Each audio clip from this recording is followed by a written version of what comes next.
But hold up, I got something to say.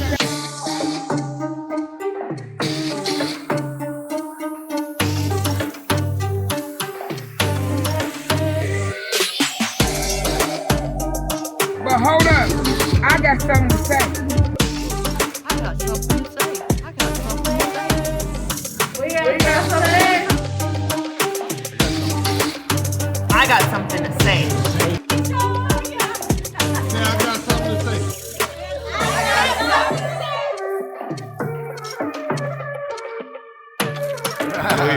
I got something to say.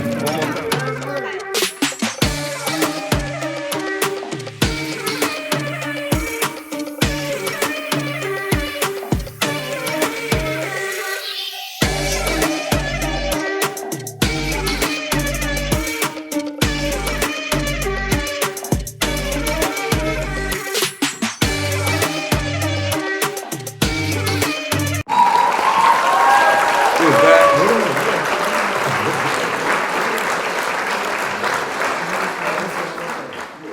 Hold on, let me get my camera. Hey, this is I'm be in the middle. SAF Moe. This is episode 5. We're gonna have AC and BC. SAF Moe talking episode 5. We're gonna have AC and BC coming to you talking about Sovereign citizenship. and then also the contract slave demo. BC had broke down to us before. Slavery, it actually is. And so the approach to freeing somebody is actually embrace the whole concept and quit denying it, because they're not going to get rid of the modern day slavery. So you got to learn how to embrace slavery. Yeah. And play and from a legal standpoint, then you'll learn how to beat the system hands down all the time. You could always beat the system. You just have to embrace the system. Yeah. Take it for what it is. And use the law.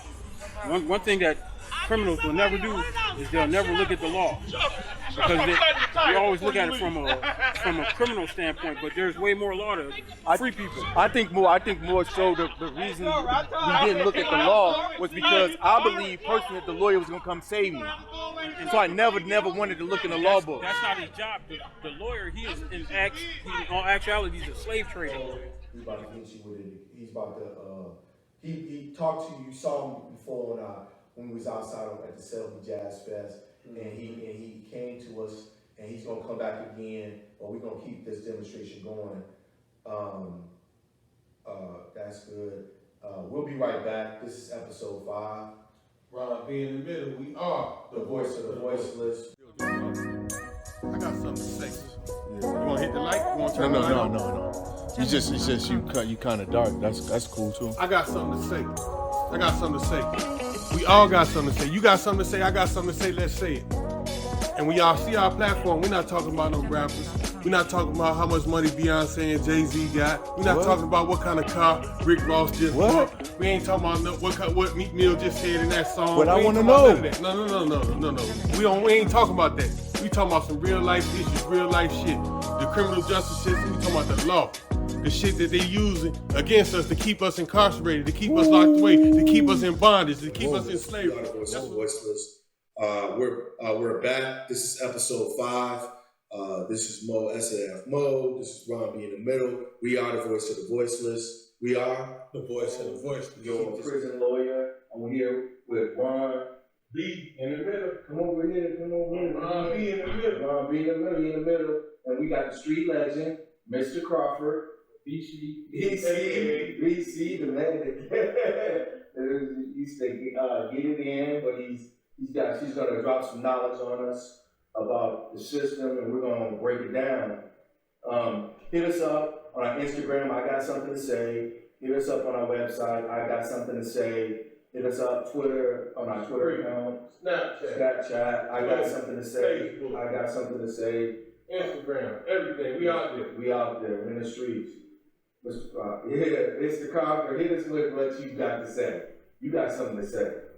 Yeah, our criminal justice system is fundamentally flawed for a reason, by design, but it's fundamentally flawed depending on if you're on the opposite side of the spectrum on how the criminal justice system works.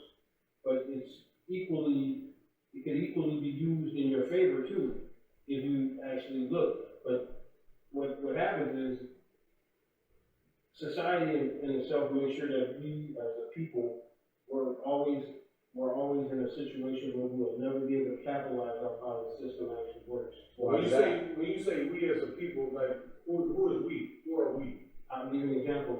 Name 10 people that's in your close vicinity or your friends that do not do any drugs. 10 people. Allowed or just mentally? Well, if my point is, if you could You actually, won't find that because weed is a socially accepted drug. and yet it's still a drug. Right. So what, it's a mind altering substance. And when dealing with our criminal justice system, you have to actually use your full mental capacity because they're using so many different angles on dealing with people. You know, you have to understand corporate law, you have to understand criminal law, civil law, you have to understand taxes, you have to understand governmental policies, regulations, who's in control of the government. But to a person that's high off some legally approved drugs or illegal drugs or substances, their mind can't function properly with all of these different levels of understanding of law when your mind is kind of like drawn off wherever.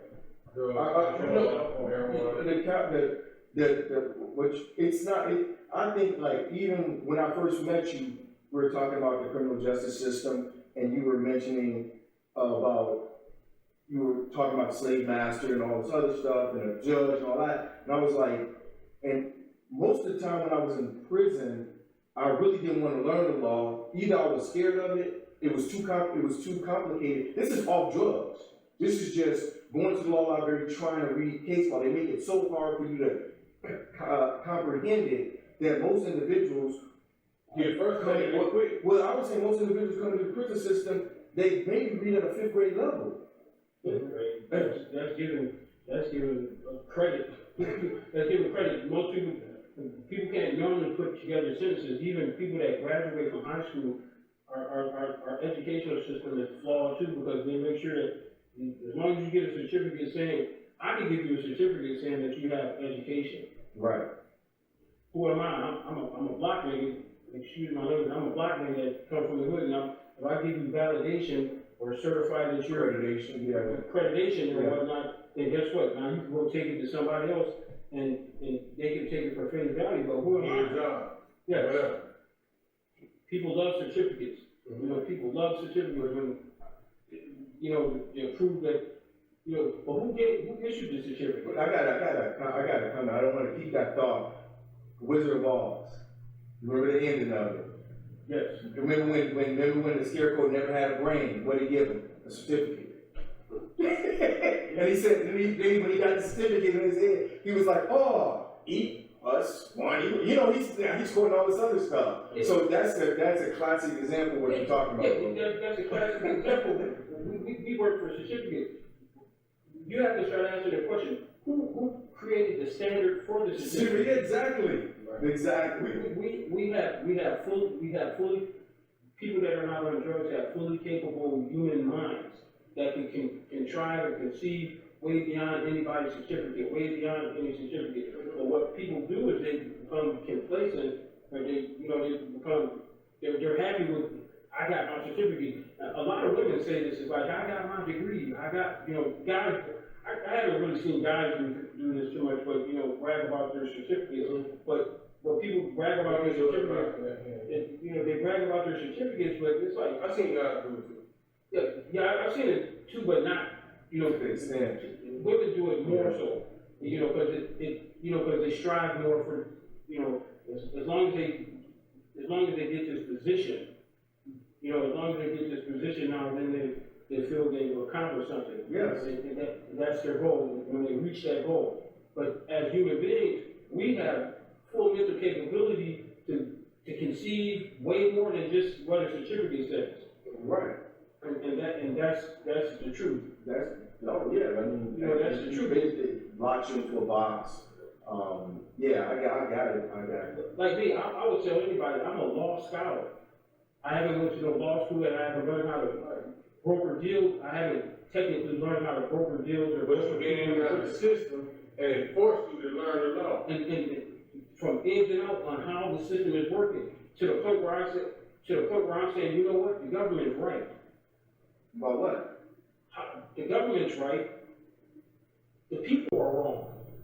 And the reason why, because I've come to learn how the people run the government, but we enter into this game without knowing the rules. What does it mean when it says the government is for the people, by the people? And this is a true statement. It's a true statement. I would say that there's kind of like three main documents that kind of run how our system works. We have the Declaration of Independence, which talks about human beings.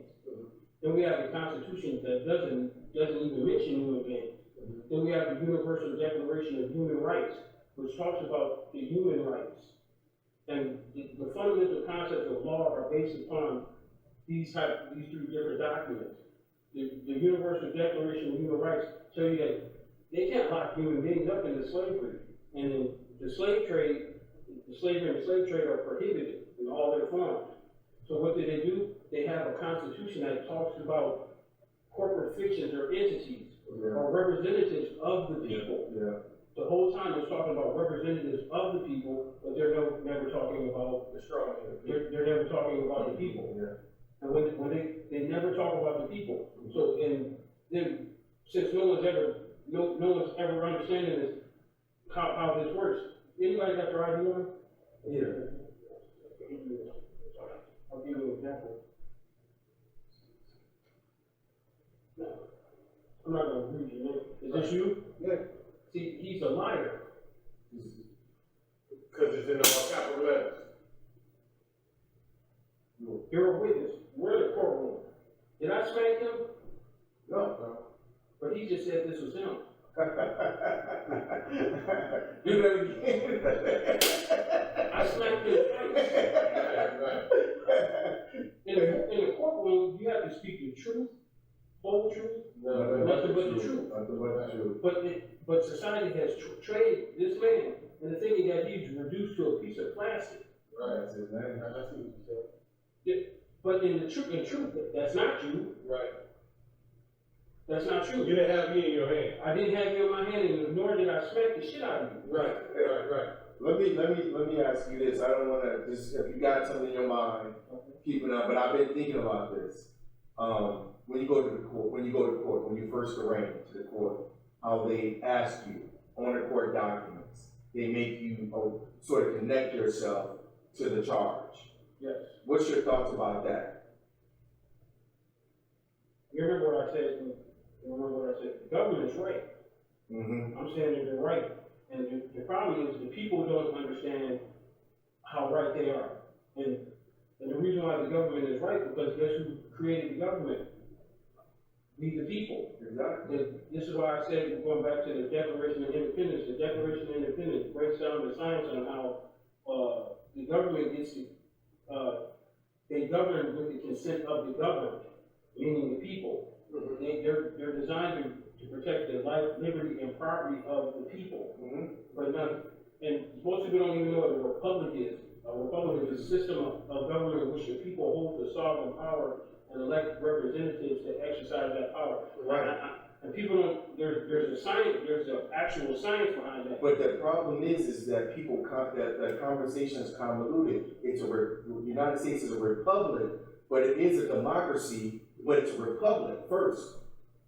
It's convoluted because it's a democracy in a way that people can vote. Don't talk about it. Okay. I'm being honest, that shit don't got nothing to do with what a republic is. You got the Republican Party and the Democratic Party, those are Crips of the Bloods or whatever, you know, and I'll say racial issues are tools. Divide and conquer. As long as you have people saying who can do this and who can do that, okay, as long as these people don't come together and realize the scam that's going down here, then no one will ever win. That's true.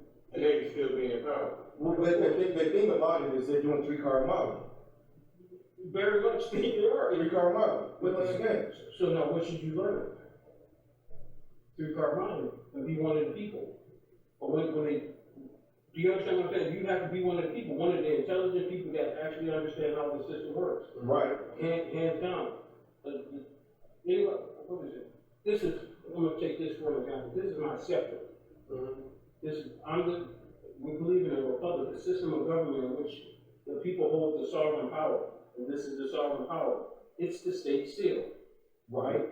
I say, nigger, you were speeding. It's on an indictment. I accept the indictment. I just accept it. So who's holding the sovereign power? I am. Now you elect a representative to exercise the power. Sovereign power includes the taxing liability, imprisonment, and things of this nature. Who's holding it? I am, the people. So now, guess what you do? In the courtroom, when a person gets sentenced, the judge asks him, hold that a second. He said, do you understand that you're giving up your rights? I said, yeah, I'm handing the power back in. And the paperwork, the plea agreement said, guess what? I assign my rights over to the DOC. Oh, no, that's... The plea agreement says... Oh, the plea agreement, what you talking about, conviction? Yes, because this is what happens. You're holding the sovereign power, and you can dictate what goes on here because you are one of the people holding the sovereign power, the paperwork. Right. But when you say to them, hey, go give it to the DOC, the judge says, you understand that you're giving up your rights? And what does the sovereign, the one who's holding the sovereign power say? The paperwork. Yes, I understand. The judge says, were you forced or threatened into this plea? No, it's a lie. I'm telling a lie. No, I wasn't. So what happens? Then I will accept your plea. Exactly. So then once you're holding the sovereign power because you're in a republic, you're holding the power in your hand. The paperwork. It's all about the paperwork. The charges. So what's supposed to happen if I say no? I don't understand that. Stop. Don't say one word. Don't say. That's what I wanted to bring back to the actual arraignment. Because my thing is when they have to read the charges to you, and then after they read the charges, they ask you a question. Do you understand those charges that you're being charged? Most people say no. I'm just saying most people say yes. Not even understanding the charges. Yeah. And what if you say no? Okay. Think that's what they're gonna do. They're gonna lock your nigga ass up.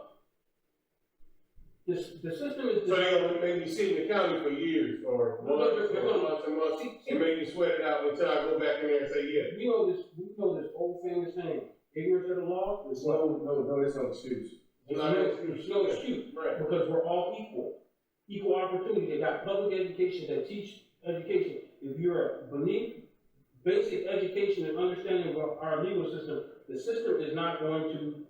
They're not going to coddle you. They're not going to give you any favoritism because you're slow. They're going to put you in a corrective institution to maybe give you some GED. They're going to give you some extra. So they're going to appoint. Mental health and all that. They're going to appoint an attorney to represent you based upon the fact that you don't have the mental capacity to understand what the people are already supposed to know. Right. Do you understand that? When you don't know, then they. Okay, well, we're going to appoint an attorney to represent you. Yeah, he's going to persuade you. Yeah, and what is an attorney? He's strictly one who is designated to transact business. He is not to save you. Yeah, has no. His job is not to save you. He's a public representative. He's an officer of the court. He works for the state. He is not to save you. So when they do ask you, do you understand the nature of what you've been charged with? What are you supposed to say? Of course I understand the nature of what I've been charged with. You're charged with the sovereign power. And now it's up to you to dictate who has in control of that courtroom. So what would you say in that situation? Why, certainly. Before like when he asks you, do you understand the nature of these charges? Yeah, of course, and first thing I'll do is I'll go to the court clerk, which is the recorder of deeds. Which is the recorder of deeds, and I will take and register that obligation or that security or that title. Now I will register that title with the court clerk. Because now, see, a problem that we have is we're not understanding how our legal system is in relation to the slave trade. Let's break that down. Let's take that. Let's break that down. Okay, the 13th Amendment of the Constitution. Look, the first part. Neither slavery nor involuntary servitude, Comma. except as punishment for a crime whereof the party shall have been duly convicted, comma, shall exist within the United States, comma, or any place subject to their jurisdiction. In between, Period. now read, in between commas, commas indicate that there's a clause or a catch, I would say. It's a but. Yeah. It's like saying but. Or a catch. If there's a catch to this. Now read that with excluding the first clause, meaning within the first commas. Which are to accept, No, or, that's the only part you don't read. okay, neither slavery nor involuntary servitude shall, no, it goes, where, No, that's still within the. it says, shall exist within the United States or any place subject to their jurisdiction. Read it again so that you can hear it. Neither slavery nor involuntary servitude shall exist within the United States or any place subject to their jurisdiction. So, on the surface, back in the day, prior to the 13th Amendment, because that's the 13th Amendment, they used to issue certificates of slavery, Right. or slave certificates. Right. Back then, a white man or slave owner, they knew if it said Tommie Crawford, owner, Two slaves. and then it said, we're gonna call you Jake, and said, Jake, we're gonna call you shit stain. Nigger, your name is shit stain. And it says slave shit stain, right? Then all of a sudden, somebody asks you, are you shit stain? And you say, yes. Well, this certificate indicated that I owned you. Tommie owned. Because I'm representing Tommie and you're shit stain, and now I can treat you however I want to because that's what happens when you own slaves. Yeah. Prior to the 13th Amendment, they issued slave certificates. So you said it's the same thing with the DOC. When you come out of court, they hand you over to the property of the DOC. They issue that same certificate. It happens. Well, I'll break that down from the beginning of this particular section here. What you just read it said, neither slavery nor involuntary servitude shall exist within the United States or any place subject to their jurisdiction. So guess what? They're not going to issue slave certificates no more. But then what did it say in that clause? Except as a punishment for a crime whereof the party shall have been duly convicted. So guess what they're going to engage in? They're going to engage in slavery. Slavery all over it. They're going to engage, they didn't, that's in the Constitution because guess what? They are going to engage in slavery. Again, continue it. They're going to engage in slavery. But we got all these abolitionists, these white sympathetic people and all these niggas that want to get rid of slavery. Yeah, leave. So guess what? But and on the other side of that, you'll start seeing the signs behind this. But what happens is, so now once we understand that slavery is actually existing, but the only way it can be done is if a person is what? As punishment, or a party should have, for a crime or a party should have been duly convicted. So shortly after the 13th Amendment was established, guess what they said? Okay, now we got all these runaway niggers running around here. So guess what we do? We come up with a ordinance or a statute that say that a nigger can't look at a white woman. Can't look at a white woman. Can't stand around. Exactly what I was going to. So guess what happened? Jaywalking. All the other stuff. Mary Beth Adams, guess what she said? That nigger stared at me. She certified on an affidavit. I certified that this nigger stared at me. Based upon her being a citizen of that particular state or jurisdiction, her testimony was enough to get a conviction. Yep. That's the charging instrument. Because all of a sudden, when now that person is found guilty of it, so then the next thing you know, they scooted the nigga over into somebody's plantation now. Right. And they didn't call him a slave now because guess what? The abolitionists, y'all don't want to call them slaves. So you're crazy. Now you're going to call you a criminal. Yeah. You scared the shit out of Mary Beth. When you scared the shit out of Mary Beth, now all of a sudden, now that's a crime. Intimidated. Yeah. He's walking too close to me. He's just standing there. Right. He's jaywalking. Yeah. He's loitering. Yeah. Lock him back up. Now get the free slave labor out of them. Now they're not. Now everybody's happy because guess what? They're not doing this to slaves no They more. still getting their plantation work done. Correct. They're still getting, not, and then the people that profited by this, now they start taxing the taxpayers for warehousing the slaves at the plantation. It's a twofold win. Instead of all, now no one can say, we don't do slavery now. These are criminals. Right. So they actually just shifted the whole concept of slavery into the criminal justice system. And it's the exact same principle to this very day. But what happens is the exact same principle, instead of issuing a certificate of slavery, they issue an indictment. Right. Which is one and the same. I'm snitching on you. Here, I snitch on you. Such and such did such and such. I certify this. Then you bring it before the grand jury. What is a jury? A group of people that decide legal issues. You know, all grand juries are secret. We cannot get inside and find out anything they determine, any evidence or anything inside the grand jury. They didn't charge you, they charged your person of corporate fiction. Because they can't do this to human beings. Right. They can't do this to human beings. It's just, there's a science behind all of this. And I know the science behind the straw man, and then even corporate in general, because right now, if you look at corporate, even corporate law, a corporation is a human being, you know, but that goes back to, and I don't know how real it is, but they talk about how their name's always in all caps. What? Here's the thing. See, our legal system is kind of like perfect, and when I say that, you know, a lot of people will probably take offense to the fact that I'm saying that, because everything, like how many companies I have in my name? I have like 4 or 5 companies. If I go buy a car now, I would never put it in my name. I put it in my business name. So when the police pull, they run my plates or whatnot, guess what they're gonna see? They're gonna see it's in a business name, right? Do businesses need driver's licenses? No. Businesses, McDonald's doesn't need a driver's license. Right. But only smart people do this stuff.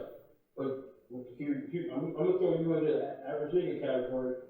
Since you know you don't have a driver's license, you're gonna put it in your baby mama's name. You're gonna put, or if you're extremely stupid and you don't have a driver's license or what, you're gonna put it in your name, and guess what? They run the place, they see that it's suspended, pull you over.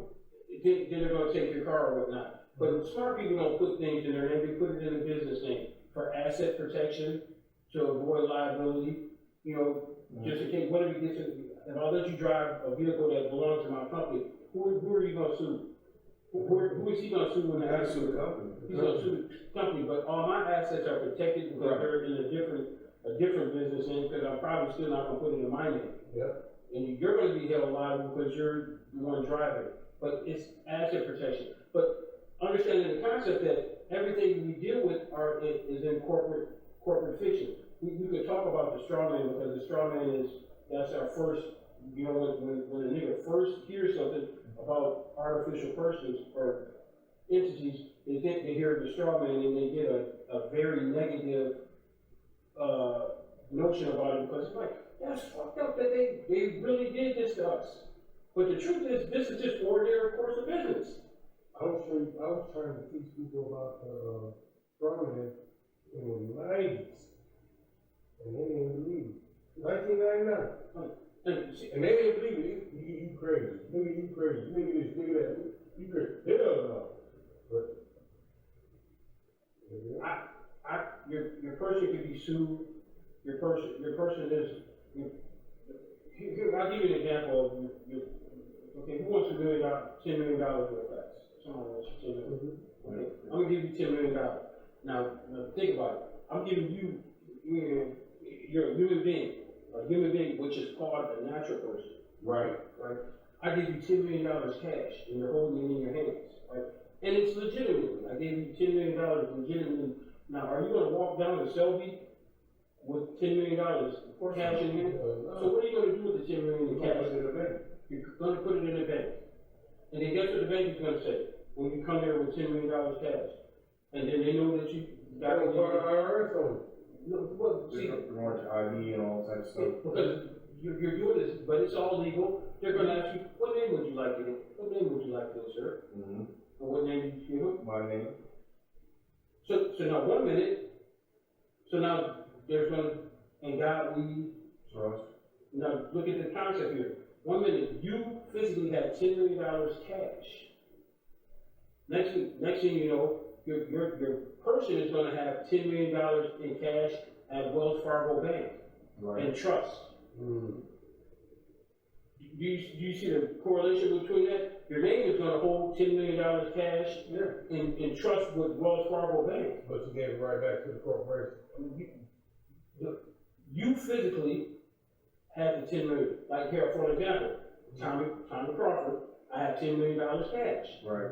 But when I go to the bank and I say, yeah, put it in my name, and they're gonna look at my document, my driver's license or whatnot, and or my identification, and then they're gonna see, okay, Tommie Crawford, now they're gonna create a trust account. Wells Fargo is gonna be the settler of the trust. Right. And then Tommie Crawford is gonna be the trustee on the account. Right. And it's gonna hold my trust property where I am the beneficiary from the trust. Right. So now I can go out here and I can tell everybody I got $10 million. Right. Do I have 10 million? Not necessarily, no. But I'm the beneficiary from a $10 million trust. And that goes back to all the other law that people don't realize. Majority of law is based on will law. That's a huge part of the Black's Law there, reactionary. It's basically these Caucasians have come up with a way to pass on wealth. That was necessary for the state. So now, let's say that this time, Crawford, the natural person, I die. Well, who's still gonna be holding $10,000? The bank's gonna hold it. In trust. Tommie Crawford, the trust. Right. Well, do you read about Pharrell and Robin Thicke getting sued? Yeah. They get sued by. That was Marvin Gaye's music, but his trust had to be. Marvin Gaye, which is dead. But Marvin Gaye sued them.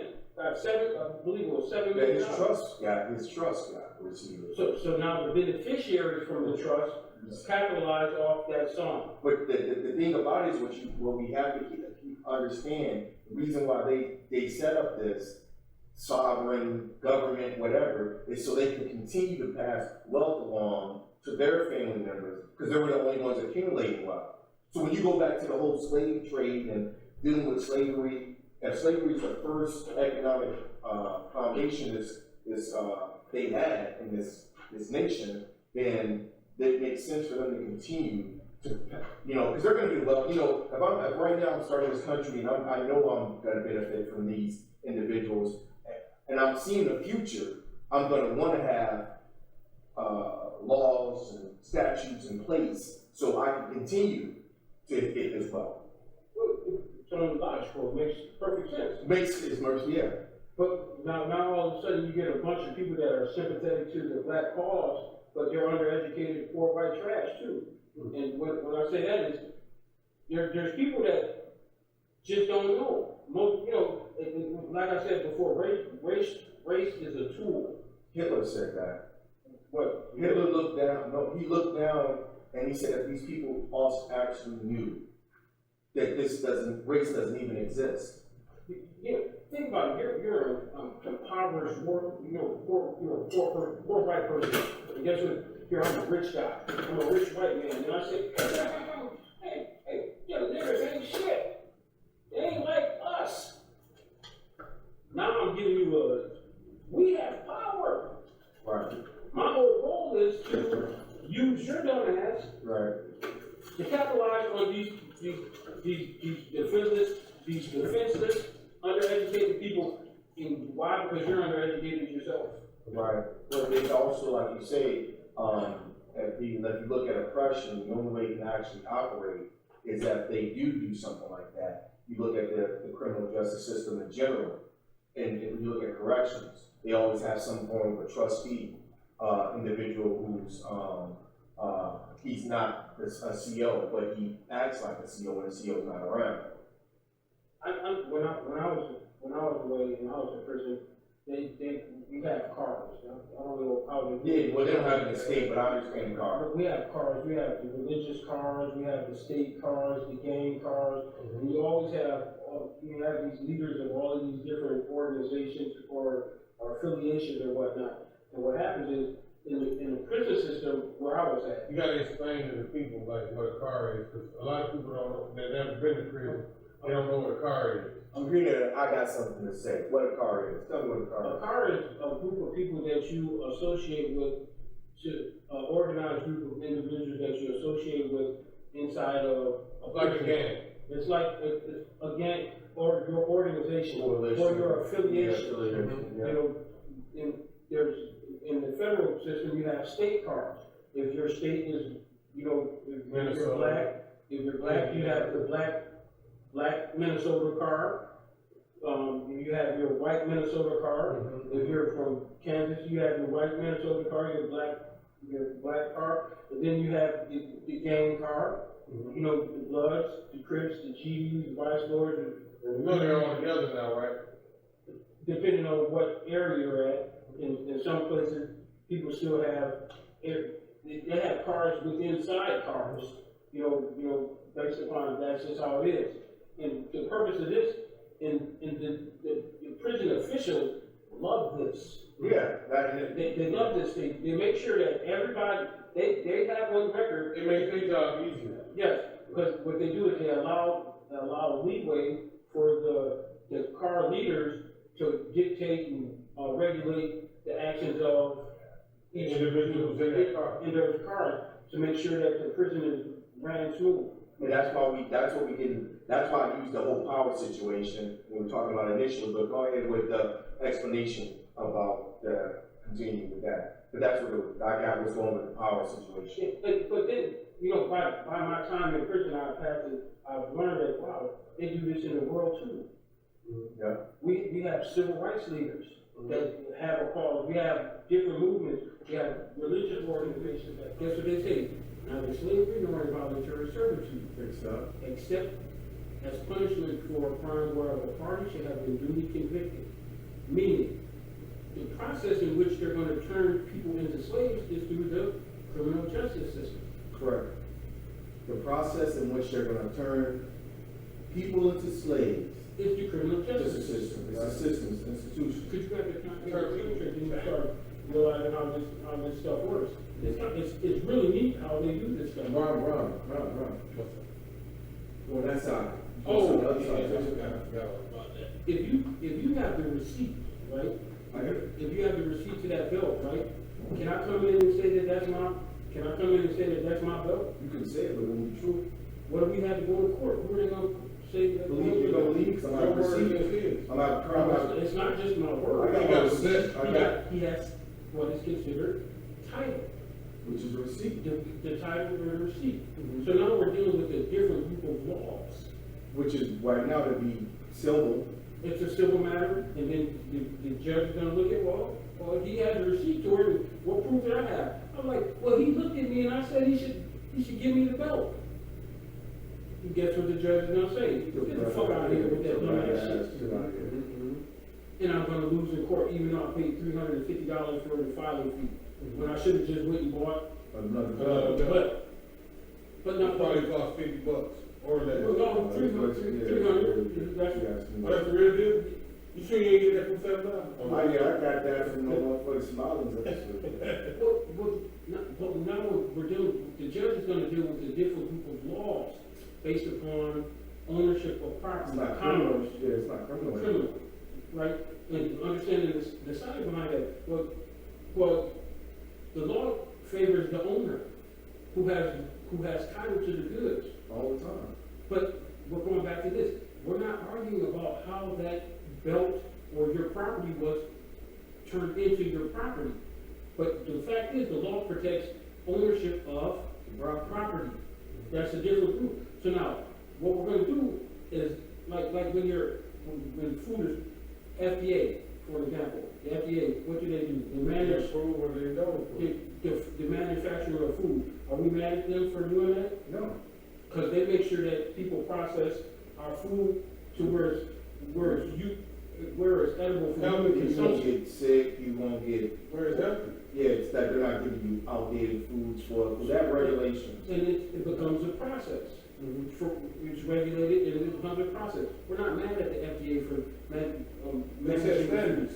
They set standards. So then when it comes to cars, who does the cars? The Department of Transportation? Yeah, Or I'm gonna just throw that. Yeah, probably somebody higher, but yeah, to be along those lines. So what they do is they make sure that, the government makes sure that the process in which cars are manufactured for the people, and then when you get it, guess what you get? You get the title to it, and so now me and you can, it's the same as if it was the belt. It could be the same as if it was the food. Whose steak is that? I have a receipt for the steak, so therefore I'm the owner. But now, these are commodities, or items that we're used to purchasing on a regular basis. It could be a car. But now, guess what the Constitution clearly indicates? That the government or the state is going to do what? Engage in the slave trade. Which means that they're going to be slaves. And slaves are the first thing you'll learn about slaves is they're considered what? Property. So now, if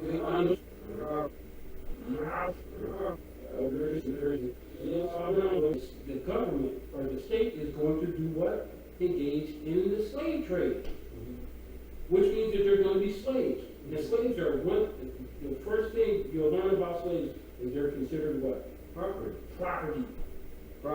So now, if I turn this nigger into a piece of property and have title to this property, now we're dealing with a different group of laws, a civil law that says, look, I don't, state of Mississippi, I have the title to this nigger.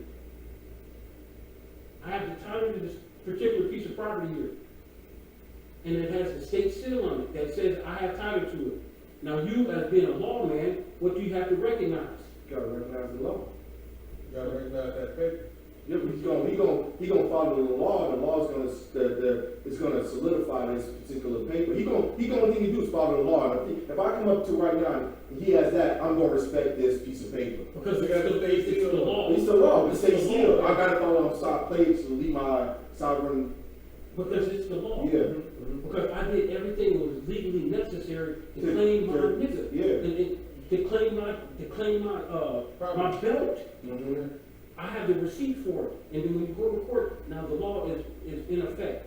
So now the reason why I pointed this out is because our criminal justice system, our criminal courts, it's simply the processing of what?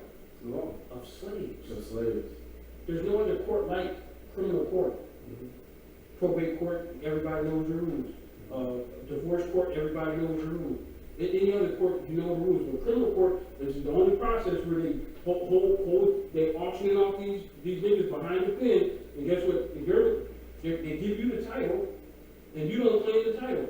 They are The title again is the charge. the charging instrument. Okay. It's the actual charging instrument. The affidavit. No, it's The affidavit it initiates the instrument. Correct. So it's the indictment? Yes. The charge, the affidavit along with the indictment, they come together to form the actual charging instrument. It actually forms the title. The white woman, what did she say? She said that's all it takes, a citizen's arrest. Yeah, citizen's arrest. They're still, yeah. Then the grand jury comes in and guess what the grand jury said? Yep, we found it. So now that artificial person is already convicted. Did he get his day in court? No. Yes, he did. They didn't. How did he, when he did the grand jury? He wasn't there at the grand jury. He was there. He's an Artificial, and it's artificial. He's an artificial person that was convicted. He doesn't have your human rights. Right. He has due process and equal protection, but he doesn't have. So it don't matter that he here in this form. Yeah, he's doesn't matter. He's there in the like the ID. No. He's saying like you No, I'm don't saying- get the human rights. I'm saying. So as he's not getting the human rights, he could be there like this. He could be there like this. He could be there like this. He's there. He's It there. don't matter. He's there. He's convicted. Yeah. He's already convicted. That's what the grand jury. Here's the whole concept of, you guys know what assurance is? One who is primarily liable to pay another's debt. That's what insurance is. So it's primarily liable to pay another debt. So guess what they say? My body. So guess what they say? Look, boss, we caught this nigga that was speeding. They give you the indictment. And you're his insurance company. Who do I work for? I work for you. I'm the government, and I work for you. And I say, look, boss, this nigga was speeding. What do you want to do? What do you want me to do with it, boss? I owe my allegiance to you. You're one of the people. What do you want me to do with this nigga? Then you somehow come in and say, well, I'll pay his debt by doing time in jail. When all you have to do is exempt the liability. Understanding the concept of sovereignty isn't where you go into a courtroom and start screaming, I'm a sovereign, because guess what you're not. Because that's what I was there. That's the concept. You're not the sovereign. So You don't want to be the So sovereign. explain that, because a lot of individuals come in understanding that it's some type of merit law. They go into the flag being in a war status, and that all you have to do is come in and plead your sovereign rights. See, people don't understand the whole concept of sovereignty. Because guess what I've done in the past when I argued with a judge before. I forgot, I had this judge in this district, he actually said I can't even file no more stuff, because I filed so much stuff talking sovereignty and all of these straw men. I argued all of these different things, and I came to the conclusion that guess what, he's right. And the reason why I'm saying he's right is because he said the reason why he didn't release me is because I didn't say what government I was a part of, or the defendant was a part of, right? And the science behind that is like, damn. So then I went in there to argue that, which government I was a part of it, and he kept on saying the defendant. Well, he wasn't referring to me, he was referring to the defendant, because that's where he had jurisdiction. So I've come to the conclusion Well, that... stop it. When he said the defendant, he's talking about the artificial use. Yes.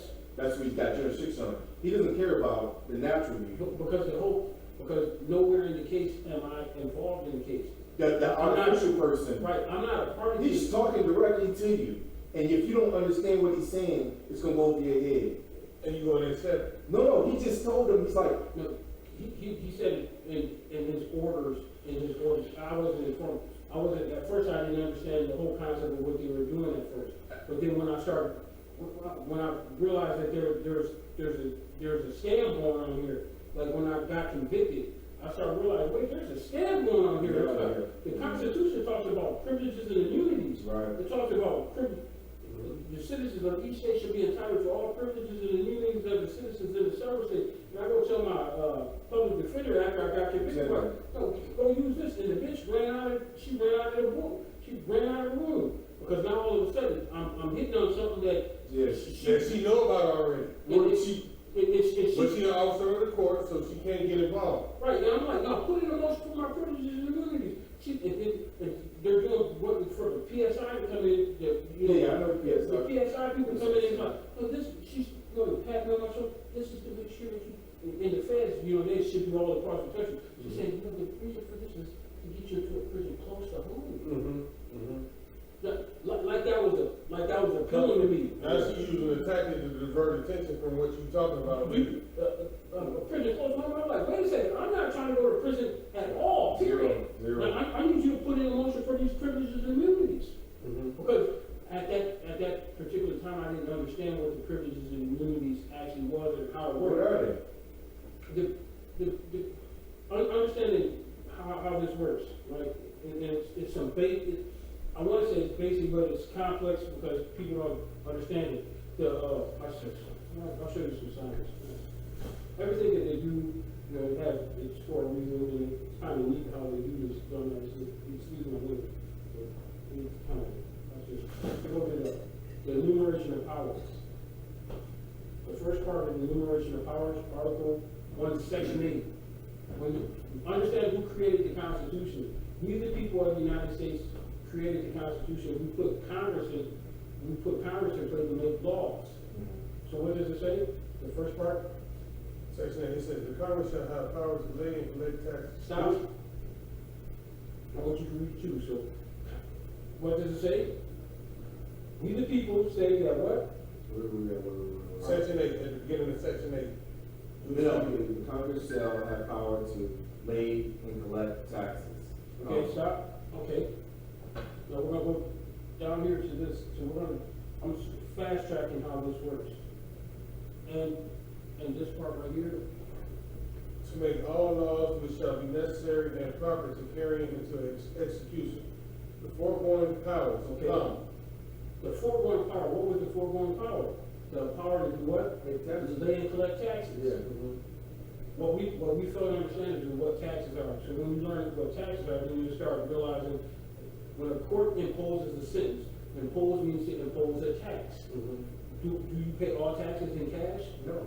No, if I'm a chicken farmer and if I don't have dineros or yen, guess what the government's gonna say? Give me a couple of them chickens. Yeah. Yeah, So make a season. Well, they don't put a lien on your house and all that. But what if I don't have chickens? So and I'm a window washer. Well, they'll take all your property. No, I might have to wash the windows You might, yeah. to cover the human labor is also a commodity. It's always been. It is a commodity. It's So always- therefore, these are ways that they collect taxes. Slavery is a tax. So what do? We the people gave Congress the authority to do what? Lay and collect taxes. So now, who did that? We gave them the authority to lay and collect taxes. So now, I'm one of the people, guess what I'm saying? Nigga, you owe some money. You have to pay the look-at-me tax. I'm gonna treat you like a nigga, and I'm gonna say, you looked at me, so therefore now I'm gonna tax you for it. But at the same time, aren't you one of the people? Yes. Because you are one of the people, and I'm taxing your account, we gave Congress, and first I have to put it on an obligation, I have to put it on a piece of paper. And so now this is a taxable bill, a true bill, that shows there's a tax liability that's authorized from Congress's authority to do what? Collect taxes. So when the judge looks at this, he guess what it says? Well, Congress is taxing that nigga. Does they have authority to do that? Right. Yes. So guess what happens? So when the people created that situation where we allow Congress to lay and collect taxes, the people said, that's what we're gonna do. We're gonna put a clause in here. We're gonna put a loophole in this bitch. That's when the amendments and all that come in. We're gonna put a loophole in here. We're gonna put an amazing loophole in here. Just a second. There's an amazing loophole in here. Article 4, Section 2. What does that say? The citizens of each state shall be entitled to all privileges and immunities of citizens in the several states. I want you to read it too so you can see this. See, it's important to read it. So tell them what it is again. Article 4, Section 2. Section 2. Okay, the citizens of each state shall be entitled to all privileges and immunities of citizens in the several states. Okay, I'll break that down to the side sheet. Here's something that people don't want to understand, but you're not a citizen. Citizens are artificial persons that exist on paper. My corporations are citizens of the state of Minnesota. Correct. In all capital letters. You're all capital letters. The Article 3 of the Constitution talks about judges having authority over citizens, representatives, public ministers. Those are all representations of who? The state, No, of the people. other people. The state represents the people. If you smack the shit out of me, right? You smack the shit out of me, guess what I'm gonna do? Technically, I'm gonna go call my police, Yeah. and they're gonna represent me against you as a perpetrator. They're gonna represent my interests against your person for you having a crime against me. So the state is my representative now. And they don't collect all the money. And guess what? And I'm gonna be, And all the labor. and guess what? They're gonna pay me victim's compensation for the injury that you caused me, because it's my representative. Does that make sense? The only thing that I'm trying to connect is, Okay. yeah, the only thing I'm trying to connect is that the state has stepped in to grab all these individuals and put them in prison. What's the purpose? What's the reason behind it? Why go out and collect all these individuals? The money is fine. No, that's the only reason. No, but they can make money other ways. They do, but Greed. okay. No, see, I can show you. We're going to go back to the 13th. You're going to go back to the 13th Amendment of the Constitution. This, I mean, I brought this up here to point this out. But just to the remember when they talked about the 13th Amendment. You got to look at the mind frame of these white people that were sitting up here enslaving people. They were making what? Crazy money. Crazy money off of this. And so now they had to come up with a compromise. Okay, we're going to get rid, oh, y'all want to get rid of these niggas? So now we're going to read this. This is the definition of slavery. This is Black's Law Dictionary. So now you start reading this, and they're going to break it down. And as you read it, I'll break it down how they work this. This is some basics. This is some basic stuff. We're going to, it's slave trade. Slave trade is cool if you understand the concept. It's some basic stuff. It's great. Read the definition. I got something to say on Instagram. I'm about to read this from the back. Black's Law Dictionary. 10th edition. 10th edition, slavery. A situation in which one person has absolute power over the life, fortune, and liberty of another. That's prison. That's correct. The war. Let me read it again. Slavery defined by the Black's Law Dictionary. 10th edition. It says, slavery is a situation in which one person has absolute power over the life, fortune, and liberty of another. Yes. Read the second one. The practice of keeping individuals in such a state of bondage or servitude. Slavery was outlawed by the 13th Amendment to the Constitution. Okay, now it says it was, so now guess what, understand the science, but we just read the 13th Amendment of the Constitution. You got an exception there. And there's an exception, except this punishment for a crime where a party should have been duly convicted. So guess what we're going to do? We're going to convict all these niggas. We're going to come up with statutes and anything, And then we see slavery. Okay, so now we're going to read the footnotes on this after the case, because it mentions a little case law, but then right after that, it says, although, they're going to talk about, because, you got to read the footnotes on this. so it says slavery was a problem. Yes. Okay. Now read this is some gangster shit. Blacks is telling you the truth, but guess what? No one wants to believe it. Nobody wants to go into the No one wants to believe it. the books, and that's where they're gonna hide it. What he said, the The best. best place to hide something from a black man, to hide knowledge from a black man, is in a book. There we go. It's a footnote for slavery. Slavery was a problem for the constitution makers. Those who profited by it insisted on protecting it. Those who loathed it dreaded even more the prospect that to insist on abolition would mean that the Constitution would die upon it. Okay, do you understand that? Not necessarily, no. And this is the beautiful thing about why I'm here to discuss this. Break it down, bro. Our people, we tend not to. I don't want to born and all this other shit. Well, I'm in layman terms. The Constitution makers, you got the North and the South, and they were having a feud About slavery. The North didn't want slavery because they thought it was a bad thing.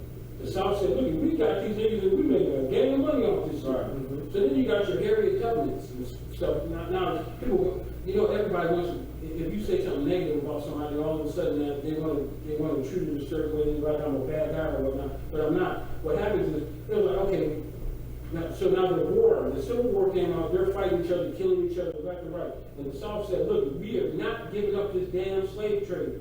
We've been slaying, we've been making cotton, we've been doing all this, we've been making all this money off this. And the North wanted so bad for the Union to come back together so they could put this Constitution together and have the whole Union back together. So they said, okay, let's have a compromise.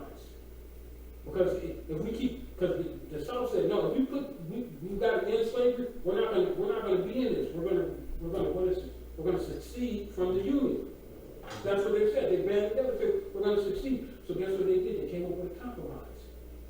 Because the North, they said, no, we don't want you to succeed from the Union. So guess what we do? Now continue reading. Do you understand what that said? Because if we keep on feuding this, then the Constitution will die a horn, meaning that, okay, this Constitution of this Union won't be of no avail based upon their inability to come up with an agreement. Yeah. So what does it say now? Those who loathed it, so the framers reached a compromise of sorts.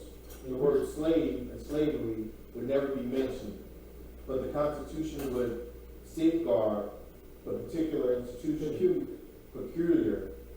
institution with abolitionists. put on.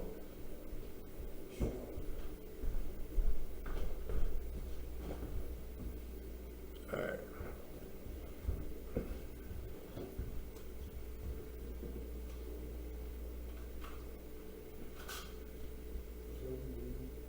Yeah. Okay, we're in the footnote section here. We can't get rid of it. No, I can see it, The word slave and slavery will never be mentioned, but the Constitution. I see. The Constitution safeguard human institution and abolition. So here you got your very templates, which is a abolitionist. You can't hold niggas for slave. So guess what they say? Okay, we're gonna. I'm talking from the white man's standpoint at this time. Okay, we're gonna give this bitch a bone. We're just not gonna call it slave. Just not gonna call it slave. Just not gonna call it slave. If you motherfuckers don't want it, if y'all don't want to call it slave, you fucking won't call it slave. We're not gonna call it slave. That's why they built these prisons. Call y'all niggas criminals. And guess what? All you have listeners and stuff, we're gonna collect the tax dollars from you guys just to warehouse these niggas. You know they really have modern day slavery. I'm sure they have it in a lot of other prisons, but in Florida, they really have it. You don't get paid for work. They got these medium facility prisons, they got maximum security prisons, they got low level security, they got all these different security level prisons, but they got more than 100 prisons down there, but at every prison, they have a work camp, what they call, and it's for people who custody is not so high. And they go outside the gate every day and go and work. And you know when they have hurricanes down in Florida and stuff like that, they go out there and clean the roads. You don't get paid for this. You get 15% off your time, but you have to gain it overtime. Like if I got 10 years, I gain my 15% overtime. You need something. You need to move that table. No, I'm just, it keep going. Somebody got to be behind here in order for it to continue. No, we're good. It's just to make sure it don't stop. Yeah, it'll tape for a while, and then it'll go into a safe mode or stop taping. I want to keep it on this too. They ain't had no activity. You need somebody to move. Yeah, just keep the mouse moving. Yeah. So it won't go to black screen because I want to get it on. I want to have it on both. And that's probably what happened with my phone too when they started recording that time. It's cool though. I mean, it's taking some of it. I'm getting the bits and pieces, but let's continue on. This I got something to say. We're gonna continue. How much time you got, bro? Yeah, I just want to make sure I don't. I really actually teach this stuff to people. And it's not. Where you teach it? You teach it on the. I've done it on YouTube. I've done Zoom chats and things of this nature. And I do personal chats to where people could individually, people individually having issues that they're having, so that I could try to clear up their mind, so that they can really see this. If people have actual charges, like, don't get no attorney because he's going to do you in. Well, the thing about it is that the concept is in my mind. When you deviated it, I feel as that your concept is it's slavery. They have you gotta accept exactly what it is, understand it for what it is, and then if you understand it what it is, you can better combat it because you don't get all this other stuff happening. My whole concept of it has always been is the transformation of an individual into a commodity in order for the state to benefit. Now, I didn't have the foundations or the background for, but it all seemed that way. Yeah. Right? Have you ever worked at a fast food restaurant? Yes, of course. Which one? Burger King. Okay. When you went to Burger King, guess what you did? You went to the management team and said, I would like to work for you. Correct. And guess what they did? They said, oh, sure, we'll hire you. They gave you a name tag, they gave you rules and regulations, and they said, now this is what you got to do. Right. One minute you can go on to Burger King and you can order all the food that you want. Correct. That's what you're able to do as a customer. But once you put on that Burger King uniform, You're an employee. Now you're an employee. Now you're subject to the what? The Rules and regulations. And the penalties that come along with working there. And you also get the benefits. Yeah, which is paycheck. So now so this is the exact same function when you enter into the state. Correct. When I worked at Arby's, they gave me a name tag that says Tommie. They gave me the rule books. They told me what I was supposed to do, and guess what I was? I was able to enjoy the benefits of it. But at the same time, if I did something wrong, my job was subject to be terminated, or else I was subject to pay the penalty for my infractions. So the difference in what being free or liberated and the difference being enslaved is who controls, who owns that property, who gets that benefit of the monetary in the end. That's the only difference. Here's the beautiful thing about our system is, right? You remember weren't you the one with the $10 million that I gave you? Yeah, you gave them $10 million. And then what did you do? I put it in a bank. And you I put it in a trust. Right, with Wells Fargo, right? With Wells Fargo and trust. Right.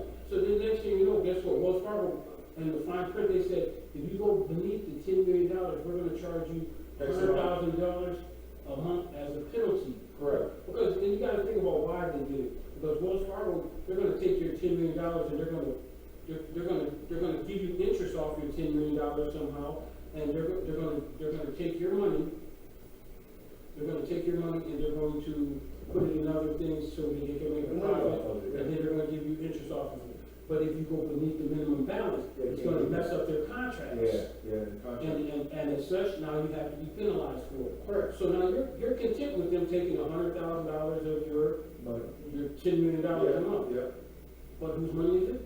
It's your money. Correct. But now, if you don't want them to take $100,000 a month, if you don't want them to take $100,000 of your money each month, that's what you can do. There's a bank over here called U.S. Bank. You could write a check for what? $10 million, and then you could go to the U.S. Bank and say, I would like to Deposit. $10 million, because obviously you don't like the trust that was established with Wells Fargo. Right. Does that make sense? Correct. Okay, now all of a sudden, wait a second. They said, well, we're not going to charge you that penalty. We're going to charge you a different penalty. Right. So now they're going to take $50,000. Do you want to pay $50,000 for being less than the $10 million? No. So guess what you can do? You can go buy you a piece of land down in, I'm gonna say in Mississippi. Mm-hmm. You go get a what do you call it? You go get a backhoe and pull up and dig up some land and put a big ass safe down there. Put it in Tommie's name. Come up with a business name real fast. TC Bank. Mm-hmm. That's the name of the land where the bank is. Mm-hmm. Who created the bank? You created the bank. And guess where the money's at? You withdrew all that money from U.S. Bank. Yeah, Wells Fargo, U.S. Bank. And then you went to Mississippi and you hid it down there in the trenches of TC Bank. Who controls that bank? How many penalties are they giving you? None. Because you have a right, because guess what you created? Your name is on the account with TC Bank. The TC Bank is one entity, and your name is another entity. Right. Do you understand how you have two different entities? Yeah. Now there's a new trust that's formed, and you're the management, you're the government, you're the board of directors for TC Bank. And now there's no penalties there's no penalties in this account. So is that not sovereign? Is that sovereign? Is that some variation of sovereignty? Because I'm my own government. I'm controlling my own trust. I'm controlling my artificial person. I have control of that. The United States and the states are corporations. They've always been corporations. And it's all the states. The thing about it, they never hide it, because when the pilgrims come over, they come over on charters. What the fuck is a charter? It's exactly what a bank sets up when it sets up anything. But can I be honest with you? Go ahead. Getting excited about the government shit, it shows, okay, we know that they're corporations. Yeah. Everything that happens in the system is based off corporate fiction. Correct. the United States is a corporation, the state is a corporation. I just looked in here, I was like, watch this. What's this? Just a second. What year was the city of St. Paul incorporated? 1856. Here's what I found from LinkedIn.com. Incorporated in 1845, the city of St. Paul is a place of opportunity, offering an amazing array of career paths. The corporation, the city of St. Paul is a corporation. Yeah, of course. It's a corporation. Agriculture, They, education, no one's hiding this, but A mayor is nothing but a CEO. of a corporation, a president is a president of a corporation. United, they don't hide this. So guess what happens? You can create a corporation. Everyone is, this is what the whole beauty of how the people run this shit. The people run this shit, guess what they are? Now you get mad because, wait, this whole time it's a corporation. Now you're learning that it's a corporation, but they never said They never hid it from me. They never said it. You got They never did it. You got the city of St. Paul is a corporation. Then you have inside this corporation this thing called the police department. It's a department of a corporation. The treasury department of this corporation. No one's hiding it. So now guess what you do? You come up with the TC Bank. Now, which one? Now, here you got the city of St. Paul, which is a corporation who created a trust. Think about the concept. It's all about the trust. In God we trust. Not even a structure. There's always a trust that's established. When a nigga is charged with an offense, they're doing this thing called creating a constructive trust. What happens? Explain that constructive trust. Well, it's quite simple. When we established a bank account with Wells Fargo Bank, what was the trust property? It was my money. Okay, so now all of a sudden, I'm using you as an example. You're a human being, and you're a human being. Yeah. But guess what they deal with? They have the authority to create what? Trust. Slaves. Slaves. Because the Constitution gives it, the Minnesota Constitution, the Yeah, United States Constitution, yeah. they all have a slave provision. Yeah. So guess what they do? They say, oh, this nigga, he's a jaywalking. He's not acting like a human being. He's drunk driving. Yeah. Human beings don't drink and drive. Why? Because that goes against the normal thought processing of being a man. Because the danger that you could cause society. Yeah. So guess what they say? Well, we got a nigger. We got this nigger that was doing the such and such. He was drunk driving. So guess what they do? Now, guess what they do? Since they have the authority to create slaves, slaves are property. Remember the bank account, what was the property? The money. But now the money's not the property. What's the property? The nigger. The one who was drunk driving. They have justifiable reasoning on doing it. But somebody's going to certify he's drunk driving. So guess what they do? They put him on the books. They put him on the books and they incorporate it into the paperwork. They say, what's your name, boy? Then they put his name on here, and guess what? Who's the seller of the account? The city of St. Paul. That's the one who created the account. And then you sign all that stuff after they fingerprint you and all that, you sign it. Sign your life away and all that. Before that even happens, you have to understand what's happening. With the bank account, the trust property was what? The money. Yep. But now they deposit it by booking him. They put him on the books in the state of Minnesota, in the city of St. Paul. Now, that's what now. Booking. So now, this is the trust property. And whose name? What's your name, boy? Then they put it in your name. So now your person is the trustee on the account. The state or the city is the seller of the account. And who's the beneficiary from the account? The city. No. Not you. You should. No, you are. You should. You are. Yeah. Because the city and the state work for you. So guess what they do? You remember, when you put that money in the account, that's what the state gave you. I mean, when you put the money in the account with Wells Fargo, did they give you a receipt indicating that you had the money there? Yeah, they give you charging papers. That's the receipt. Now you have evidence indicating of your ownership rights in the property. It's in your name, and you're the one who's entitled to enforce that obligation there. And guess what? They can't say that, well, we don't have the money now. No, because you have a receipt indicating where your shit is located. So then guess what happened? They took your nigga. They booked your nigga. They told you where your nigga's at. He's at the Ramsey County Jail. downtown St. Paul. And guess what they did? They gave you the receipt, the papers indicating where your property is located.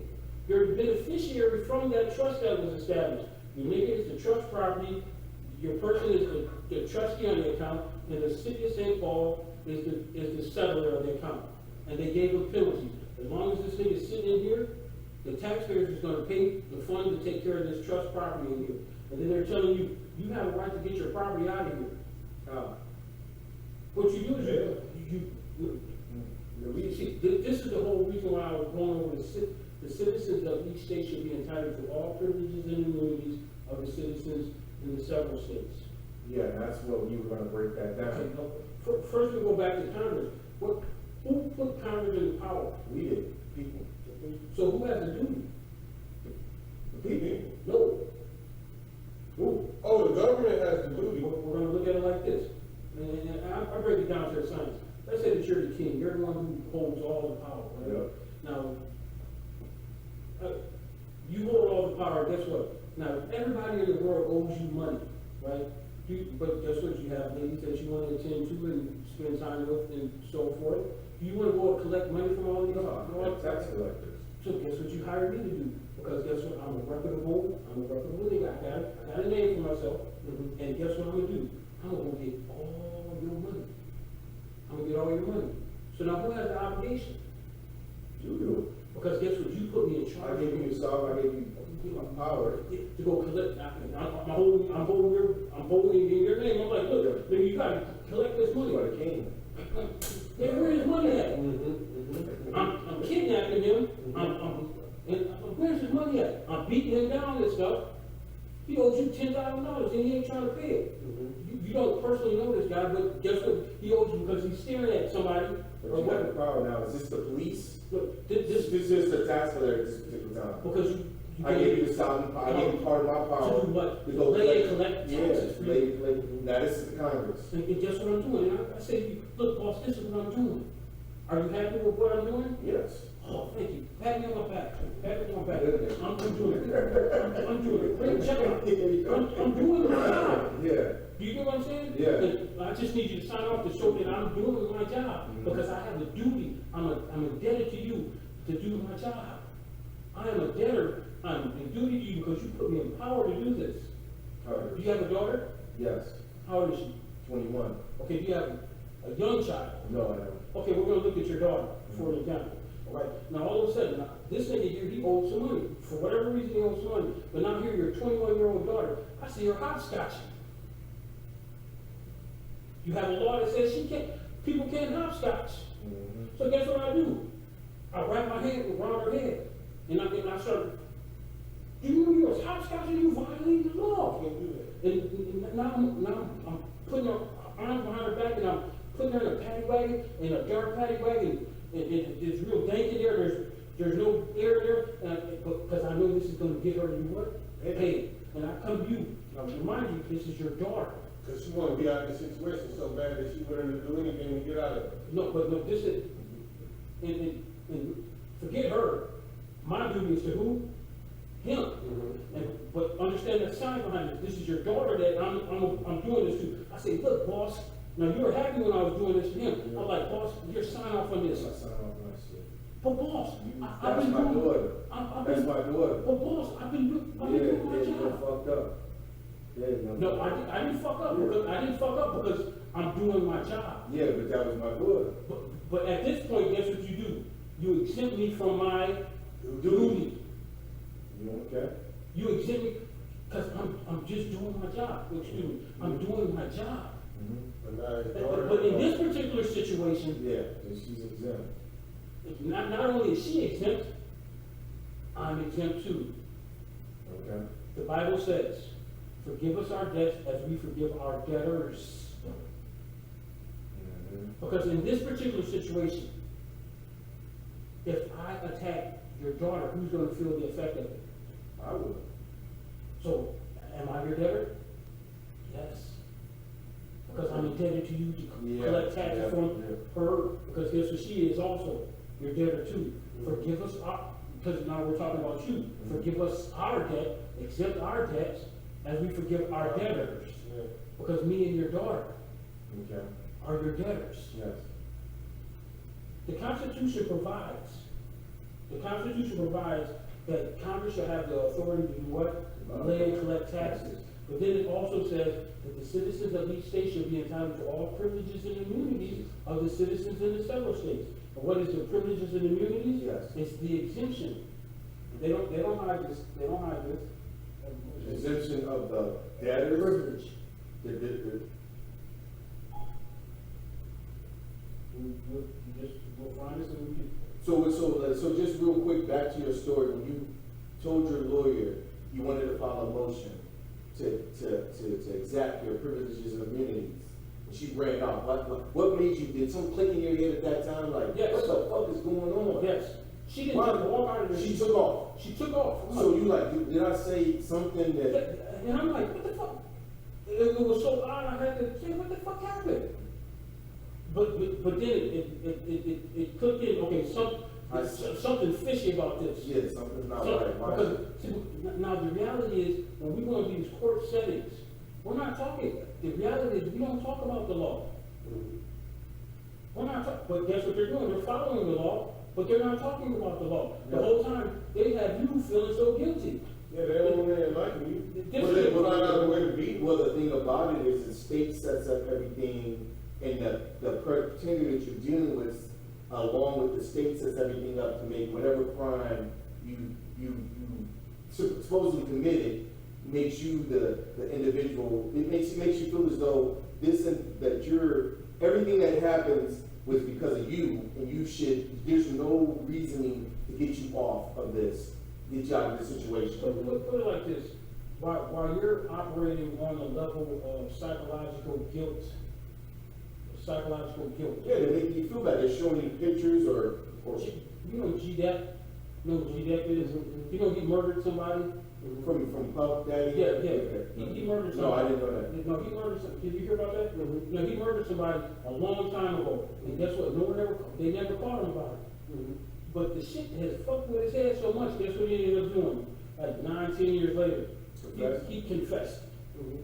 The family was like, why did you come in and, why did you not, the family of the victim came in, dad already let it digress and everything else, and all of a sudden, now he came in, his guilt was so strong, he went to the people and said, I did it. So what's the end result? They ended up locking him up. They didn't give him as much time because he turned himself in.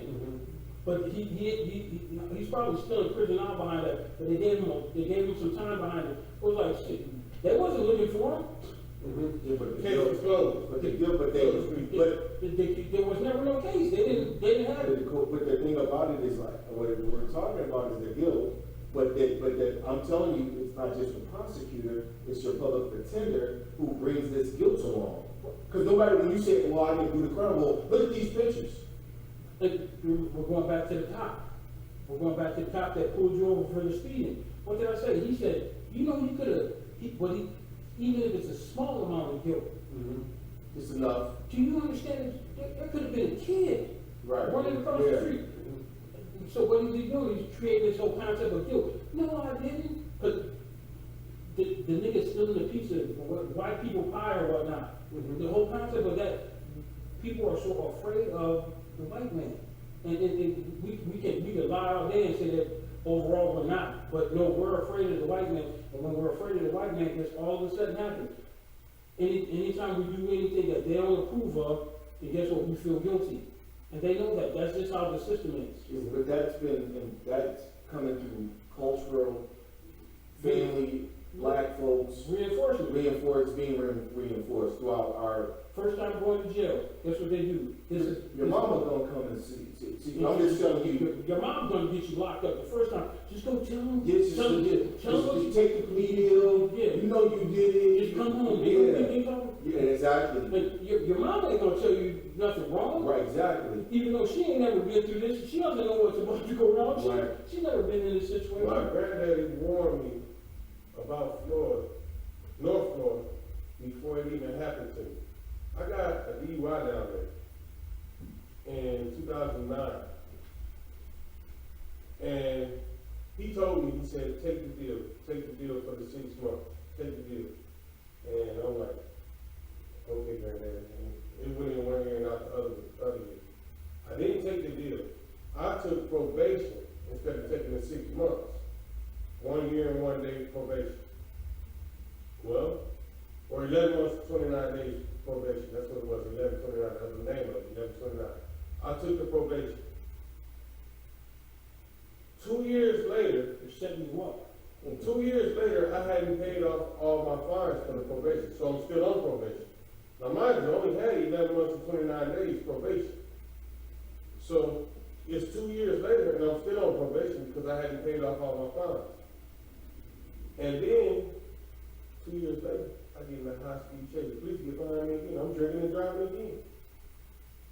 And he tried to pull me over from the front. I whipped around him and just took off because I know I'm drinking and driving. I got away. They called me because somebody told me where I went. Well, lo and behold, my granddaddy told me way back then too. He said, and my granddaddy, everybody racist in Florida, black people, white people, everybody. I love my granddaddy to death, but he was racist. He said, you need to get out of Marietta, Florida. Them crackers gonna hang you down there. And now fast forward to the high-speed chase. I get caught and I go to trial and I lose. And I get 10 years down there. He was right. 2 years prior, telling me, get out of there. Them crackers gonna hang you down there.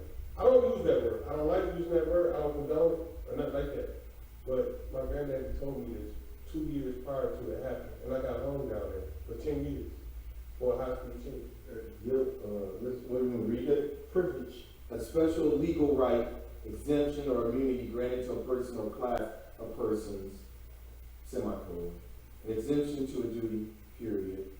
A privilege grants someone the legal freedom to do or not to do a given act, period. And immunizes conduct that, comma, under ordinary circumstances, comma, would subject the actor to liability, period. Okay, we're gonna go back to us. We're still talking about guilt, but we're not talking about, we moved on. Put it like this. Okay, okay. But we don't have to talk about it, I just wanted to clarify. I'm gonna give you an example of this guilt thing right here, right? We're in the 1800s. We're in the 1800s, and I'm a slave owner.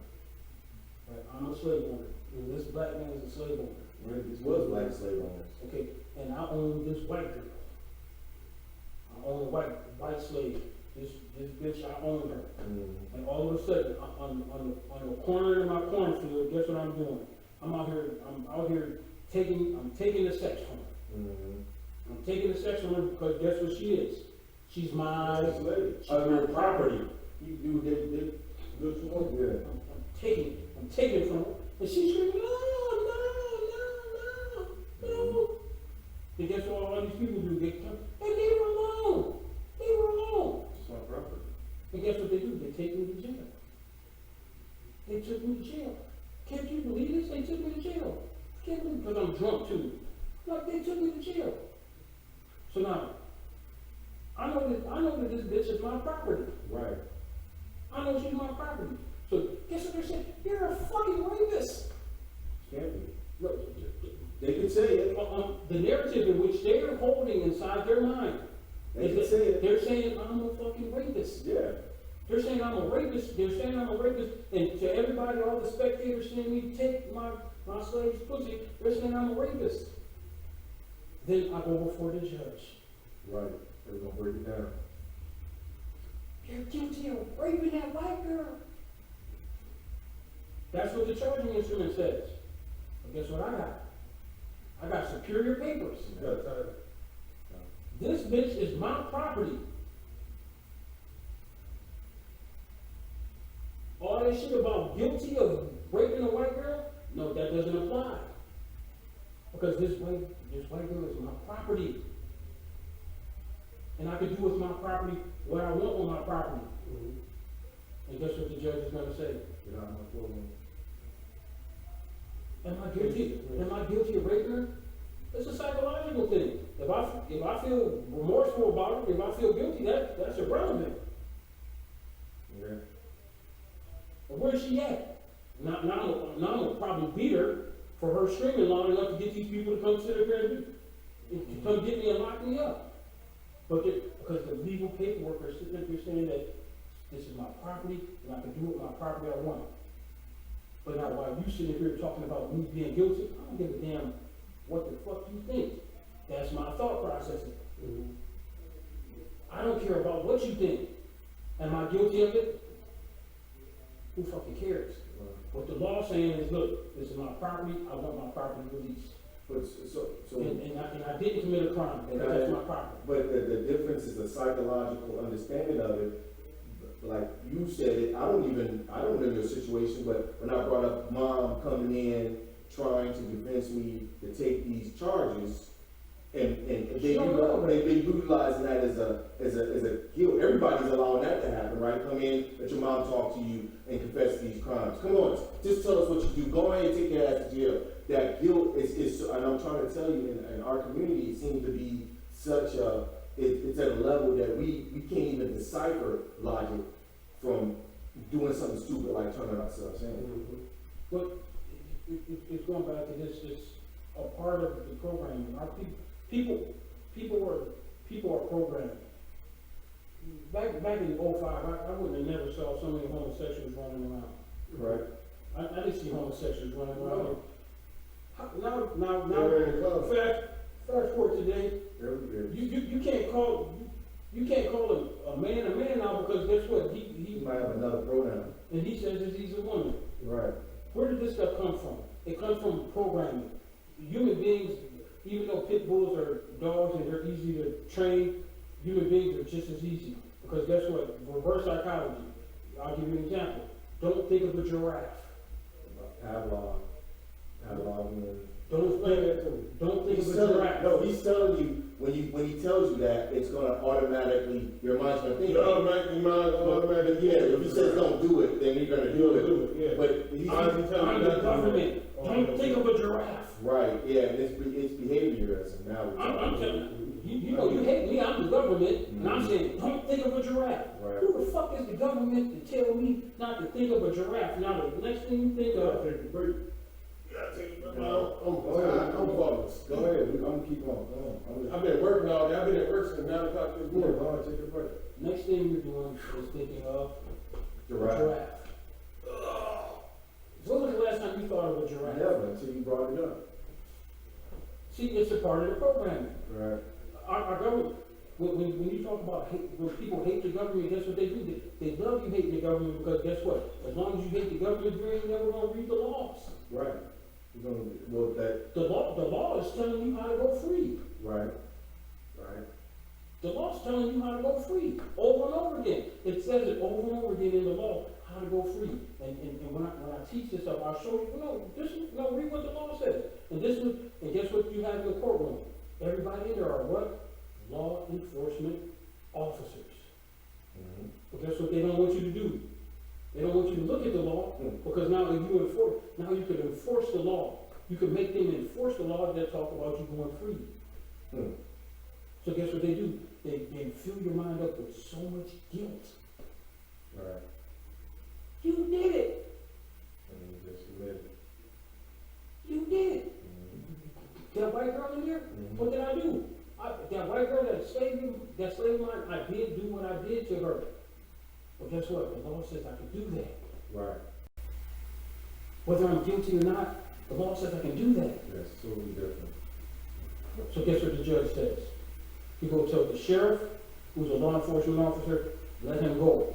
And go release Mary Beth to him. Mm-hmm. Because that's what the law says. Everybody's still mad that I did it to her. But that's what the law says. It says I can do it. Well, that's right.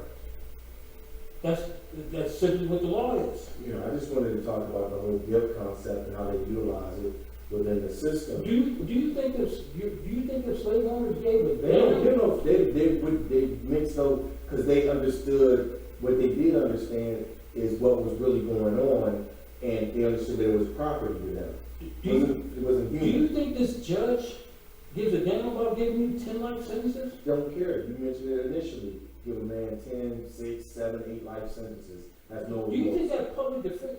Think about it. You sat up here. No, you take take yourself out of the, take the hood out of the equation. Just imagine, being honest, do you want some gangbangers outside your house with guns around your kids? Of course not. But how's the only way you can get them out of there? Call the police. And so guess what happened? So they created a system. The attorneys looking at it like, wait, I don't want this around my kids either. Right. So guess what they're sitting there looking at this person as a criminal. As a slave, as a nigga, as whatever. Maybe we give them 15 years because it's going to take that much time to process the criminal mind out of this person. Right. That makes sense. People, and so now it's technically justifiable because this person is not suited to live in society with normal people. Correct. So now this attorney, he doesn't know you. All he knows is that you got a track record. A jacket says that you armed robbery, bank robbery, stolen car, loitering, assault. He sees this record and like, now you're expecting him to try to really help you get back on the streets? He doesn't want you on the streets. He doesn't want you on the streets. And he's a public Pretender. No. See, that's you're coming from a criminal standpoint. He's a public defender. Who's the public? The people are the public. Yes, And guess what he's seeing? This nigga is horrible for who? Yes, the public, the general public. Yeah. So guess what he's doing? He's really defending The public. He's not defending you. Right. He's defending the public. Yes. You were dumb enough to tell him all the little dirt about you. Mm-hmm. And trust him, this dude, the court and the dude, they're all there to protect who? The public, not your private interests. Right. That's the problem. People, they don't understand. So and guess what happens? When you start learning how to protect your private interests, and you start understanding why they're doing it, then guess what you say? You know what, maybe I shouldn't be a piece of shit. Meaning, instead of being such a bad person, you know what, I'm not gonna tote guns around these little kids, because guess what? They might have a justifiable reasoning on wanting me locked up. You have to just change your frame of thought processing. Like now, I'm not gonna do some stuff to endanger other people, because guess what? I'm looking at how other people might view me.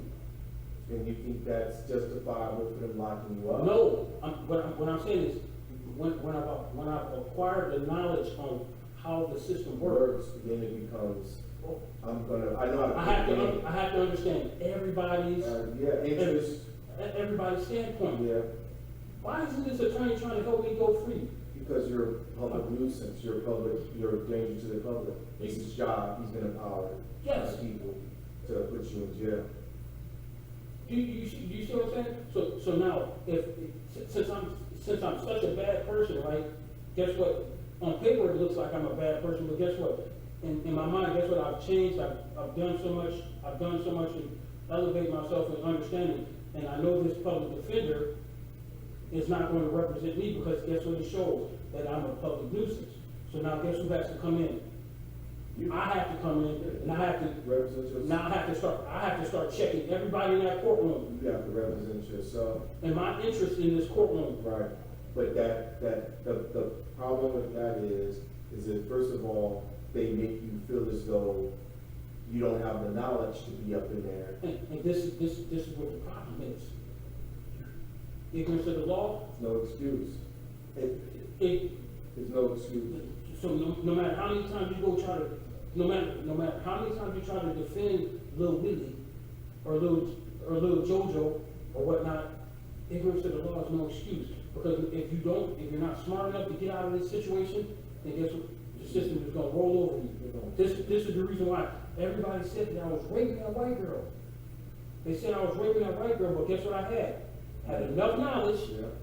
There's enough laws on the books. Right. To protect me. So when did you decide you were gonna learn the law? When the jury, when I got found guilty in my case, the jury, I started, my public defenders, what they did is they painted this picture, like the house that I owned, like I didn't live there. Like, whoa, these guys painted this wonderful picture, like, as if I didn't own this, I didn't live in this house that I owned. And I'm like, oh, they painted a picture. So right before the jury deliberated, guess what happened? I'm packing out all my stuff in the county jail. I'm packing out, I'm ready to go home, because I know damn well they're not gonna find me guilty of this shit. That's my whole assumption. So I go back to court, I'm ready to go, so I can be with my lady and everything like that. And all of a sudden, and when they start reading the verdicts, I'm expecting to say not guilty, but there was no nots. It was just guilty. Oh, guilty. Oh, guilty. Oh, I was shook. How the hell did this happen? In the split moment, and within a 2-minute time reading of, so guess what happened? So they created a system. The attorney's looking at it like, wait, I don't want this around my kids either. Right. So guess what they're sitting there looking at this person as a criminal. As a slave, as a nigga, as whatever. Maybe we give them 15 years, because it's gonna take that much time to process the criminal mind out of this person. Right. That makes sense. People, and so now it's technically justifiable, because this person is not suited to live in society with normal people. Correct. So now this attorney, he doesn't know you. All he knows is that you got a track record. A jacket says that you armed robbery, bank robbery, stolen car, loitering, assault. He sees this record and like, now you're expecting him to try to really help you get back on the streets? He doesn't want you on the streets. He doesn't want you on the streets. And he's a public Pretender. No, don't see that's you're coming from a criminal standpoint. He's a public defender. Who's the public? The people are the public. Yes, And guess what he's seeing? This nigga is horrible for who? Yes, the public, the general public. Yeah. So guess what he's doing? He's really defending The public. He's not defending you. Right. He's defending the public. Yes. You were dumb enough to tell him all the little dirt about you. Mm-hmm. And trust him, this dude, the court and the dude, they're all there to protect who? The public, not your private interests. Right. That's the problem. People, they don't understand that. So and guess what happens? When you start learning how to protect your private interests, and you start you start understanding why they're doing it, then guess what you say? You know what, maybe I shouldn't be a piece of shit. Meaning, instead of being such a bad person, you know what, I'm not gonna tote guns around these little kids, because guess what? They might have a justifiable reasoning on wanting me locked up. You have to just change your frame of thought processing. Like now, I'm not gonna do some stuff to endanger other people, because guess what? I'm looking at how other people might view me. And you think that's justifiable for them locking you up? No, what I'm saying is, when I've acquired the knowledge on how the system works, Then it becomes, I have to understand everybody's interest. everybody's standpoint. Yeah, Why isn't this attorney trying to help me go free? because you're a public nuisance, you're a danger to the public. It's his job, he's been empowered Yes. by people to put you in jail. Do you see what I'm saying? So now, since I'm such a bad person, right? Guess what? On paper, it looks like I'm a bad person, but guess what? In my mind, guess what? I've changed. I've done so much. I've done so much to elevate myself in understanding. And I know this public defender is not going to represent me, because guess what? It shows that I'm a public nuisance. So now, guess who has to come in? I have to come in, and I have to represent yourself. Now I have to start checking everybody in that courtroom. You have to represent yourself. And my interest in this courtroom. Right. But the problem with that is that first of all, they make you feel as though you don't have the knowledge to be up in there. And this is what the problem is. Ignorance of the law. No excuse. There's no excuse. So no matter how many times you go try to, no matter how many times you try to defend Lil Willie or Lil JoJo or whatnot, ignorance of the law is no excuse. Because if you're not smart enough to get out of this situation, then guess what? The system is gonna roll over you. This is the reason why everybody said that I was raping that white girl. They said I was raping that white girl, but guess what I had? I had enough knowledge. Yeah. There's enough laws on the books Right. to protect me. So when did you decide you were gonna learn the law? When? When the jury, when I got found guilty in my case, the jury, I started, my public defenders, what they did is they painted this picture, like the house that I owned, like I didn't live there. Like, whoa, these guys painted this wonderful picture, like as if I didn't own this, I didn't live in this house that I owned. And I'm like, oh, they painted a picture. So right before the jury deliberated, guess what happened? I'm packing out all my stuff in the county jail. I'm packing out, I'm ready to go home because I know damn well they're not going to find me guilty of this shit. That's my whole assumption. So I go back to court, I'm ready to go so I can be with my lady and everything like that. And all of a sudden, and when they start reading the verdicts, I'm expecting to say not guilty, but there was no nots. It was just guilty. Oh. Guilty. Oh. Guilty. Oh. I was shook. How the hell did this happen? In the split moment, and within a 2-minute time reading of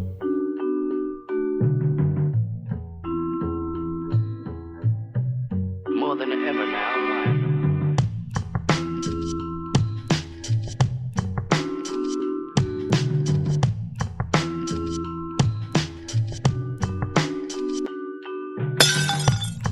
I got something to say.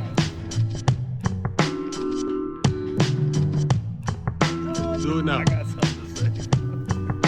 I need you. I need you. I need you. I need you. I need you. I got something to say.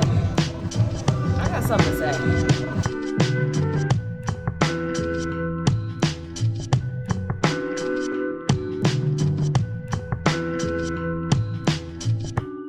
More than ever now. Can you say I got something to say?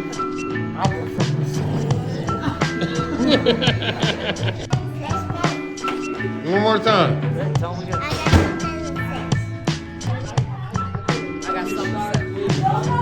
say. Yes, sir. I got something to say.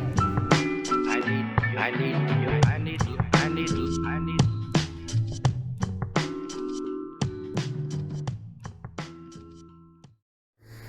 Shut me up. Shut me up. Come on, Crawford, so we get an introduction. What you want to be, Baby Crib? You want to be Mr. Crawford? What do you want to be? I'll be Tommie. Tommy? Yeah, Tommie Crawford. Tommy Crawford? You know, Mr. Crawford. Mr. Crawford. That is Mr. Crawford. You know, people know me on the streets. Street legend. Yes. Yeah. Street legend. Yeah. I'm gonna do the intro. I'm gonna do the intro. It's about to start right now.